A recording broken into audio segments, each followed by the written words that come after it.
So Con Air might just be Nick Cage's greatest ever movie, due to the non-stop action, the greatest storytelling and just non-stop humour. But the real question is, even though it is one of the biggest movies of the 90s, which is better, The Rock or Con Air? Hey man, you just fucked up your Ferrari. Have to bag 'em and gag 'em. Rough crew, spitters and shitters. I think the reason I love Con Air is not because of the non-stop action, it's not for the non-stop comedy. I think it's the story in the middle that glues the two together alongside the story is what I absolutely love, of Cameron Poe having to use his military experience to take on a group of absolute delinquents that thinks it's okay just to try and attack him and try to get to his wife. So he uses his military skills, which are trained to kill, and he accidentally kills somebody. And he basically gets a higher sentence because he's trained to kill people. And so now he has been in prison all this time. The only thing he wants to do is see his family. And the thing is, on the day of his release, he's got to go on aboard this plane, which is full of other massive criminals. However, a certain criminal has a different thing in mind. He's not just going to sit there and get transported. He is going to try to break out and take over the plane, in which he does, and that is called Cyrus the Virus. Oh, nothing makes me sadder than the agent lost his bladder in the airplane. Because don't get me wrong, I think the comedy in this film is great, and I think adds another layer to it. But if you took the comedy out, would it still be a good film? I still think it would be a good film.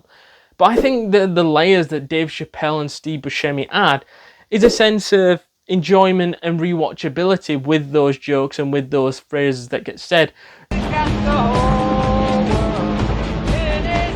And I think it doesn't make a great film without a great villain like we have in John Malkovich. And John Malkovich was absolutely fantastic. He felt legit. He felt like an actual mastermind. A guy that could plot and escape his way out of anything. And a guy that was smarter than everybody on board. Whether he was or not, it doesn't matter. But that's the energy that came across, that he was this mastermind, that he was this massive villain. And that is something that I think would be quite hard to present in a film. But he had this aura, this presence around this character of Cyrus the Virus, this reputation, and he pulled it off in the best way possible. And this isn't the first time that we've seen John Malkovich as a villain neither, and I think he pulls it off every time he's actually a villain. All this stupid little country have to do is stand in line and do what it's told for one miserable day. And maybe in Johnny English he was more of like a pompous prick more than anything, but in this one he's a serious fucking guy that shouldn't be fucking messed with, and that's why it works for Con Air. I also think John Cusack's character was also exceptional, and people also forget about him in this film, because obviously, yeah, you've got your Nick Cages, your John Malkovich, your Steve Buscemi, you've got all these great people under one plane, but then you're forgetting about the FBI agent outside of the plane, which is literally trying to go against John Malkovich in terms of brain power, because obviously the other idiot that he's trying to work with has not got any brain power whatsoever, and simply keeps picking the wrong decisions all the way through. And it's funny how John Cusack not only fighting one battle with John Malkovich and trying to get that plane down and trying to think of anything where they could be going, what's going to be happening and whatever, but he's also fighting with a battle with his co-partner, which is literally being a fucking tool shed. I think the plane landing and having Cameron Poe get to the point where he's literally being found out, but he's using everything in his arsenal to be able to get that plane to land, and he eventually gets Cyrus the Virus knocked out, and he eventually gets into the cockpit where he's able to talk to the new pilot, which is also another criminal, and he's able to talk to John Cusack's character to be able to land the plane safely.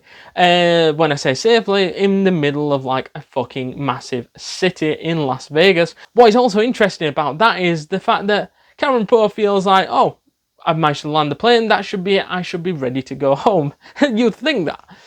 But in reality, what happens is, he finds out that Cyrus the Virus is trying to flee again, and literally goes, you know what, police, I'll handle this, and chases him down himself, and goes to bring him back to the police, but obviously that doesn't succeed because Cyrus the Virus sort of gets his head crushed, but it's a really impactful action scene. Before we jump back into this video, guys, please do us a massive favour and smash that subscribe button, because you do not want to miss a thing this week, next week, and the week after, because we've got tons and tons of content planned for you guys, and you can do us a massive favour by smashing that subscribe button, joining the community, getting updates to all the latest videos, from the YouTube shorts to the actual videos. It is well worth it, completely free, and you will not regret it. So to summarise this film then, for me, this is easy an 8.7 out of 10 and a classic film. Do let us know what your thoughts are on Con Air, because in my opinion, this is one of Nick Cage's best films. And what is Nick Cage's best film?